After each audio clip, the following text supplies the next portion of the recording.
ನಮಸ್ಕಾರ.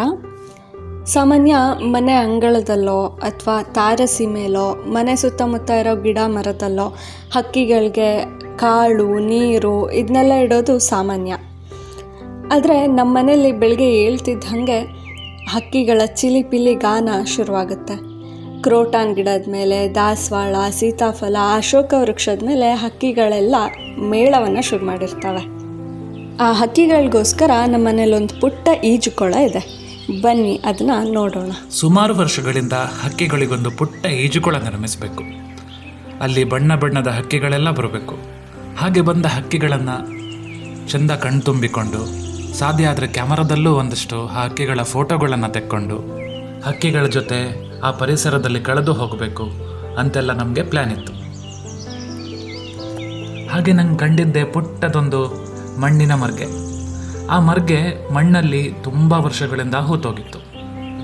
ಆ ಮರಿಗೆ ಮತ್ತೆ ಜೀವ ಏನಾದರೂ ಕೊಟ್ಟು ಆ ಮರಿಗೆಯನ್ನು ಮಣ್ಣಿಂದ ಮೇಲಕ್ಕೆ ತೆಗೆದು ಅದನ್ನು ಸ್ವಲ್ಪ ಶುದ್ಧೀಕರಣ ಮಾಡಿ ಅದರಲ್ಲೇ ನೀರಿಟ್ಟರೆ ಹೇಗೆ ಅನ್ನೋ ಒಂದು ಸಣ್ಣ ಒಂದು ಪ್ಲ್ಯಾನ್ ಹೊಳಿತು. ಮಣ್ಣಲ್ಲಿ ಹೂತೋಗಿದ್ದ ಆ ಮರಿಗೆಯನ್ನು ಶುದ್ಧೀಕರಣಗೊಳಿಸಿ ಶುದ್ಧವಾದ ನೀರನ್ನು ಅದರಲ್ಲಿ ಹಾಕಿ ಈಜುಕೊಳವನ್ನು ಸಿದ್ಧ ಮಾಡಿಯೇ ಬಿಟ್ವಿ. ಈಜುಕೊಳ ಏನೋ ತಯಾರಾಯಿತು, ಆದರೆ ಇದ್ರದ್ದು ಅಧಿಕೃತ ಉದ್ಘಾಟನೆ ಯಾವಾಗ ಆಗುತ್ತೆ ಅಂತ ಆವಾಗವಾಗ ಕಿಟಕಿ ಹತ್ರ ಹೋಗಿ ಮರೆಯಲ್ಲಿ ನಿಂತು ಕೂತು ಇಣುಕಿ ನೋಡಿ ಸುಸ್ತಾಯಿತೆ ಹೊರತು ಹಕ್ಕಿಗಳ ಪತ್ತೆನೇ ಇರಲಿಲ್ಲ. ಆದರೆ ಕೆಲವೇ ದಿನಗಳಲ್ಲಿ ಹಕ್ಕಿಗಳು ಅಲ್ಲಿಗೆ ಬಂದು ಖುಷೀಲಿ ಸ್ನಾನ ಮಾಡಿದ್ದು ನೋಡಿ ನಾವೇ ಈಜುಕೊಳದಲ್ಲಿ ಈಜಿದಷ್ಟು ಸಂತೃಪ್ತಿ ಆಯಿತು. ಈಗ ನಮ್ಮನೆ ಈಜುಕೊಳದಲ್ಲಿ ರಾಬಿನ್ ಹಕ್ಕಿ, ಮಟಪಕ್ಷಿ, ಪಿಕಳಾರ, ಮೈನಾ, ಕೋಗಿಲೆ, ನವರಂಗ, ನೆಲಸಿಳ್ಳಾರ, ಕಾಜಾಣ ಮೊದಲಾದ ಹಕ್ಕಿಗಳೆಲ್ಲ ಬಂದು ಸರತಿ ಸಾಲಲ್ಲಿ ನಿಂತ್ಕೊಂಡು ಸ್ನಾನ ಮಾಡ್ಕೊಂಡು ಹೋಗ್ತವೆ.